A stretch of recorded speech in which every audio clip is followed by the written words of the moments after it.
They took Jesus to the high priest, and all the chief priests, the elders, and the teachers of the law came together. Peter followed him at a distance, right into the courtyard of the high priest. There he sat with the guards and warmed himself at the fire. The chief priests and the whole Sanhedrin were looking for evidence against Jesus so that they could put him to death, but they did not find any. Many testified falsely against him, but their statements did not agree.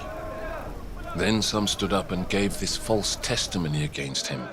We heard him say, "I will destroy this temple made with human hands, and in 3 days will build another, not made with hands." Yet even then their testimony did not agree. Then the high priest stood up before them and asked Jesus, "Are you not going to answer? What is this testimony that these men are bringing against you?" But Jesus remained silent and gave no answer. Again the high priest asked him, "Are you the Messiah, the Son of the Blessed One?" "I am," said Jesus. "And you will see the Son of Man sitting at the right hand of the Mighty One, and coming on the clouds of heaven." The high priest tore his clothes. "Why do we need any more witnesses?" he asked. "You have heard the blasphemy. What do you think?" They all condemned him as worthy of death.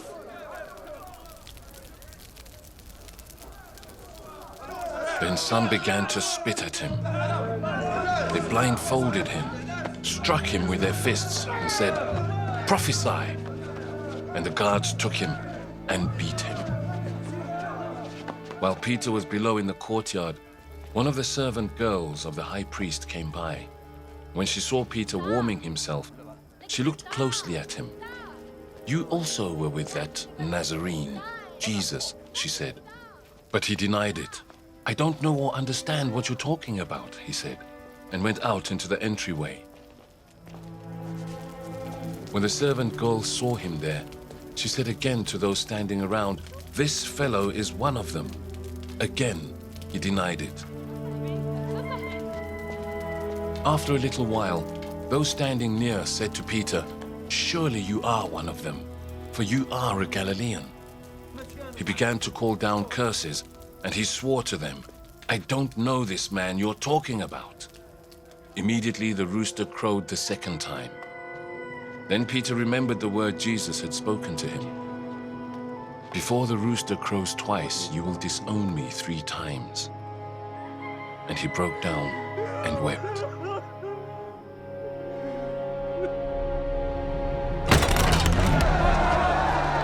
Very early in the morning, the chief priests with the elders, the teachers of the law, and the whole Sanhedrin made their plans.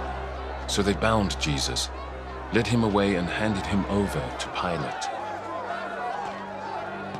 "Are you the king of the Jews?" asked Pilate.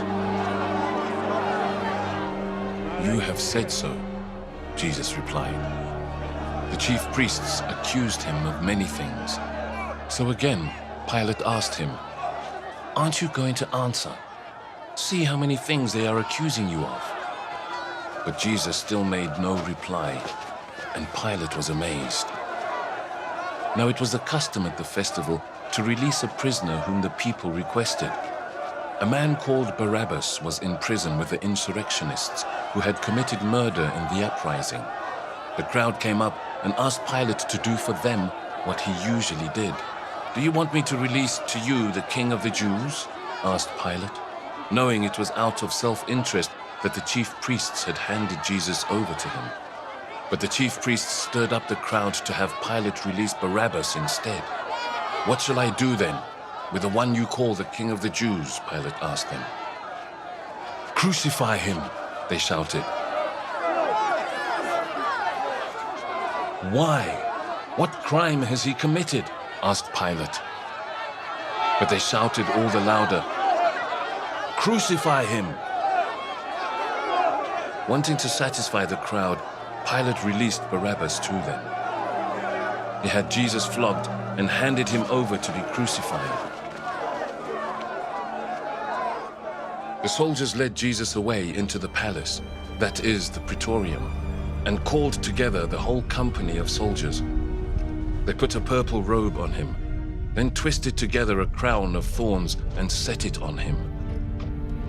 And they began to call out to him, "Hail, King of the Jews!" Again and again they struck him on the head with a staff and spit on him. Falling on their knees, they paid homage to him. And when they had mocked him, they took off the purple robe and put his own clothes on him.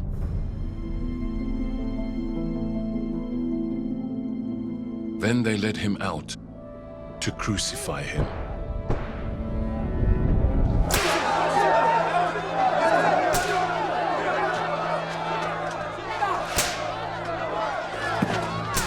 A certain man from Cyrene, Simon, the father of Alexander and Rufus, was passing by on his way in from the country, and they forced him to carry the cross.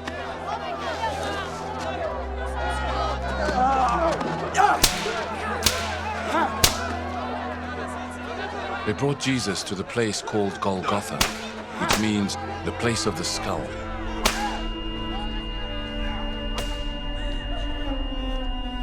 Then they offered him wine mixed with myrrh, but he did not take it.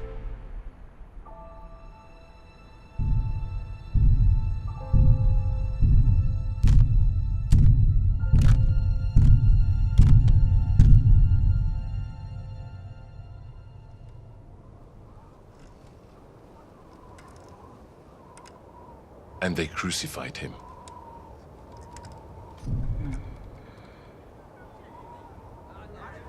Dividing up his clothes, they cast lots to see what each would get. It was 9 a.m. when they crucified him. The written notice of the charge against him read, "The King of the Jews."